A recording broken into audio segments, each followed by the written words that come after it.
Salut tout le monde, aujourd'hui une nouvelle vidéo. Ça faisait un petit moment que j'ai pas fait des petites vidéos sur ma chaîne et aujourd'hui je voudrais vous présenter ça. Alors qu'est-ce que c'est? Je vous rassure, c'est pas une pince à linge, c'est bel et bien une pince à ampérage métrique. Donc je vais vous montrer comment ça fonctionne et ce qu'il y a aussi avec de la pochette. Alors je ne pensais pas en faire une vidéo, mais vu comme ça faisait un moment que j'ai pas fait de vidéo, je me suis dit eh ben, ça ferait pourquoi pas un sujet. Alors, je vous montre ça tout de suite après ça.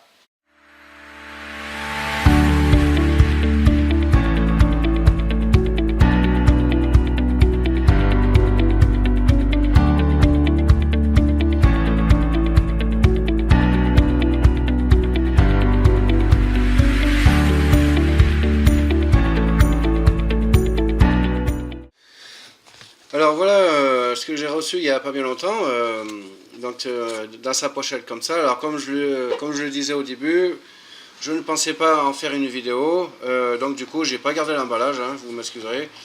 Mais en gros, voilà, c'est mis dans un carton avec son dessin dessus, enfin je veux dire ses photos dessus, avec un plastique tout bêtement. Voilà. Donc on va ouvrir la pochette. Donc là bien sûr, donc là j'ai remis le multimètre comme il était. Alors, donc là bien sûr on a la pince ampérage métrique. Voilà. Dedans on a une sonde de température. Voilà, pour mesurer la température. Mais bon, moi ça je m'en sers pas. Enfin disons, quand je veux mesurer la température, je me sers d'un autre multimètre. Et évidemment, bon, c'était arrangé beaucoup mieux que ça, hein, donc c'est moi qui l'avais défait.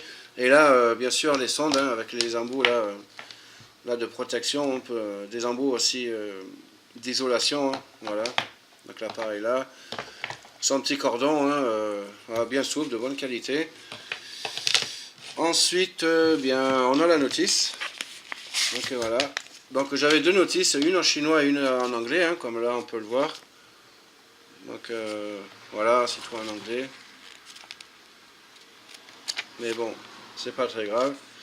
Et ça, eh bien, c'est le certificat de calibration. Comme quoi, la pince ampérage métrique, elle a été calibrée. Donc voilà. Donc, je remets ça dedans, ou je le ferai après. Voilà. Alors, déjà, voyons voir un peu la pince. Hein, c'est la partie la plus intéressante. Donc voilà, donc là la pince pour passer le conducteur. Donc là je l'allume. Voilà, donc là je suis. Donc on va faire le tour un peu des fonctions un peu vite fait. Hein. Donc là c'est pour le courant alternatif.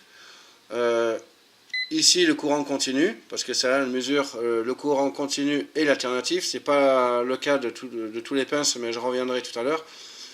Et là on retrouve les fonctions classiques hein, de tout autre multimètre. Hein. Donc voilà, donc là je suis sur voilà, donc pour mesurer la tension AC. Là donc elle mesure aussi les fréquences en Hertz. Donc là le courant voilà DC, AC. Donc voilà Hertz. Ensuite plus haut on a la fonction pour mesurer les résistances ou tout ce qui est continuité.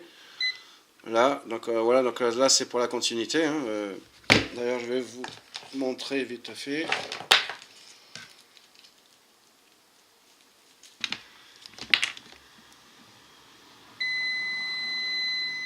Voilà, il sonne plutôt bien, hein, ça sonne bien fort. Enfin, bien fort, ça sonne ce qu'il faut, quoi. Donc voilà pour ça. Donc là, je remets ça dessus. Ensuite, on a la fonction. Ben voilà, ben après là, la fonction diode, hein, on voit le petit symbole ici.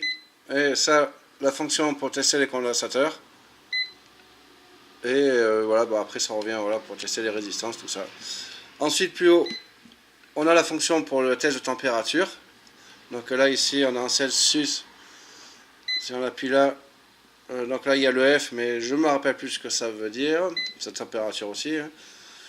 La fonction Hertz, ici. Donc là, déjà, il me capte, parce que comme là, il y a du courant, Donc il me capte déjà la fréquence. Hein. Pourtant je suis ma prise elle est là-bas. Mais là on voit. Voilà, donc là on y met les pinces là, enfin je veux dire les sondes et on les met dans la prise, hein, ça lit la fréquence. Et là la fonction NCV pour dire qu'il y a du courant. Voilà, qu'il y a le 230 volts.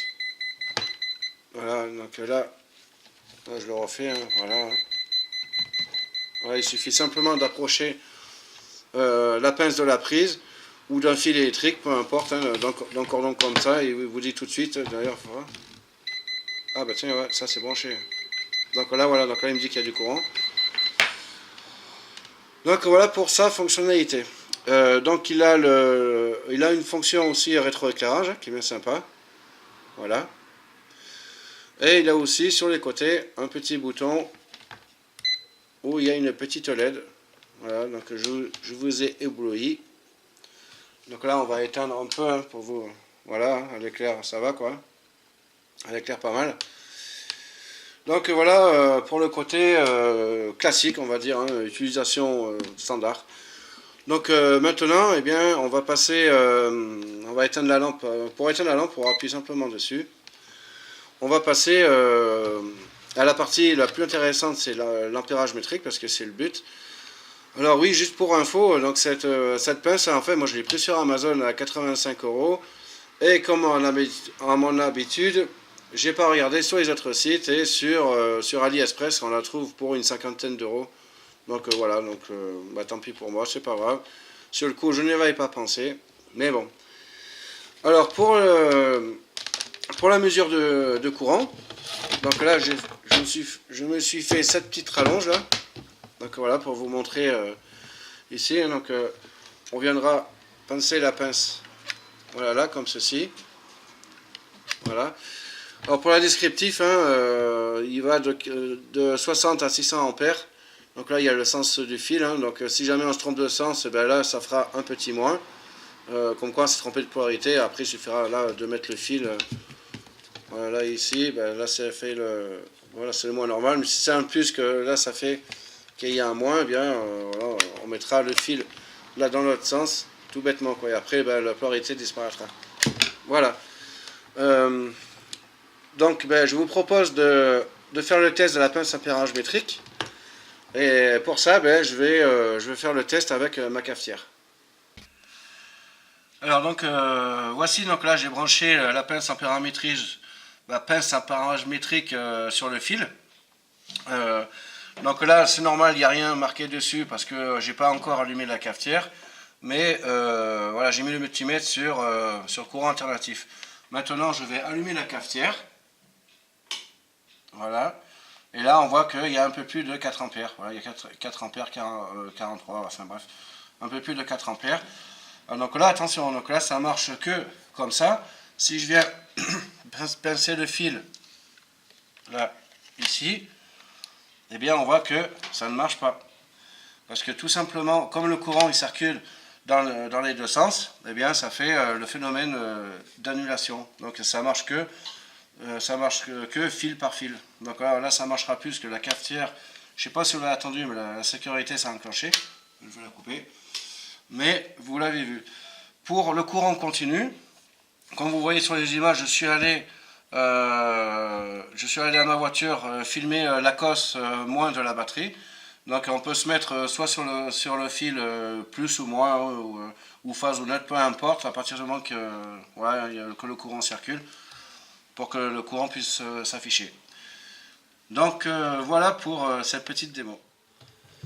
Alors donc voilà pour cette petite démo. Hein, donc ce que j'ai oublié de dire, qu'est-ce qui fait la lecture là comme ça autour d'un câble, la lecture d'un courant autour d'un câble?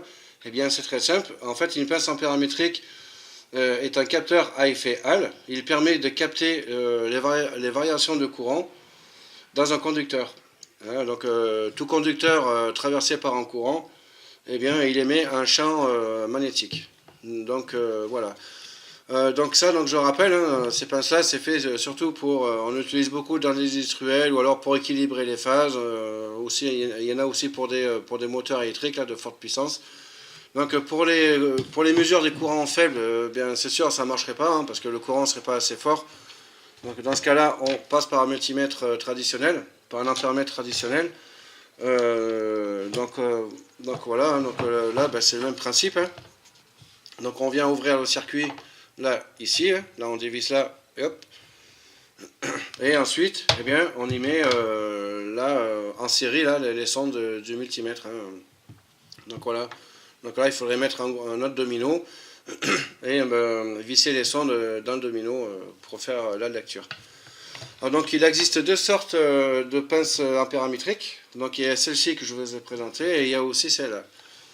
Alors en fait la différence entre celle-là, c'est que celle-ci, elle lit que le courant alternatif. Non, voilà, donc celui-là il ne lit pas le courant continu. Donc celui-là il va de 20 à 400 ampères alternatif. Donc voilà, hein, c'est un petit ampèremètre là que j'ai depuis très longtemps, que j'avais pris chez Leclerc. Et voilà, qui fonctionne toujours. Hein. Je me suis très peu servi de ce truc, à la fin de cet appareil là.